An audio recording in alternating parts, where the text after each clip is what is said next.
Forum Diskusi Kementerian Investasi dan Hilirisasi BKPM menjadi wadah yang mengundang petinggi dan kalangan bisnis, pemerintah, mitra dagang, dan pelaku industri untuk mendalami pendorong pertumbuhan ekonomi berkelanjutan dan peluang investasi di Indonesia.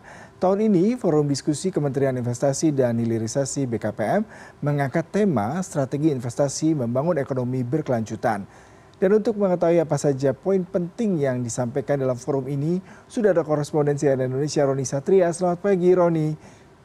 Ya Roni, bisa ceritakan hari ini agendanya apa saja dengan beberapa poin yang pastinya akan banyak didiskusikan. Silakan dengan laporan langsung Anda.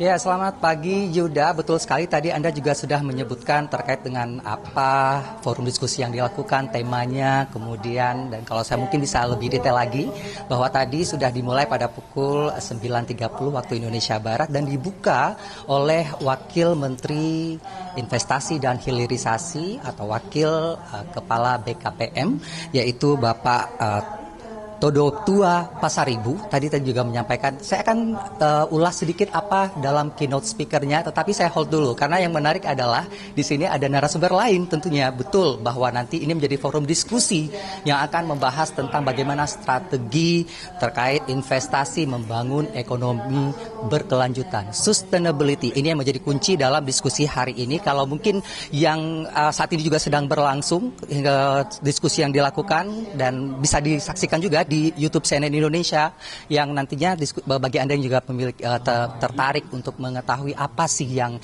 akan dilakukan oleh Kementerian Investasi dan Hilirisasi termasuk juga pelaku usaha untuk memastikan bahwa nanti upaya dari berkelanjutannya tetap kita dapatkan. Kemudian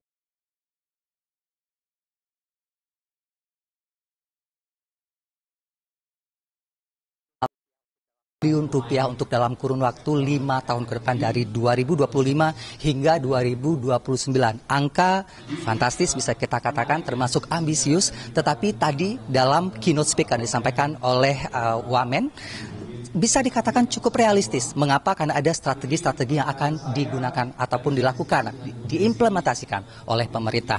Nah, dilengkapi dalam diskusi ini juga nanti akan ada dari Indef, kemudian dari Kementerian Perdagangan dan juga Kementerian Perdagangan dan Perindustrian, termasuk juga dari Direktur ESDM Apindo. Nah, mengapa elemen-elemen ini penting untuk mendiskusikan terkait strategi investasi? Betul bahwa kita tahu bahwa Kementerian Investasi dan Hilirisasi memiliki roadmap nanti bagaimana upaya untuk melakukan hilirisasi ini ke depannya, yang kita tahu bahwa di akhir tahun 2023 ada peningkatan dari 3 miliar menjadi 33 miliar. Ini berarti ada 10 kali lipat khususnya untuk hilirisasi itu sendiri. Nah, mengacu dari data yang bisa dikatakan menjadi suatu pertumbuhan yang cukup signifikan, tentu saja realistis sekali bila hilirisasi ini dalam roadmap BKPM ini sendiri, mereka memprioritaskan ada 28 komoditas. Jadi selama ini kita tahu bahwa nikel yang juga sudah dilakukan dari sejak beberapa tahun lalu cukup bisa dikatakan memberikan hasil yang memuaskan bagi bagaimana investasi di Indonesia. Nah, 28 komoditas ini nantinya yang ada dalam roadmap 2025 hingga 2029. Cukup realistis bisa dikatakan untuk menjadi 13.528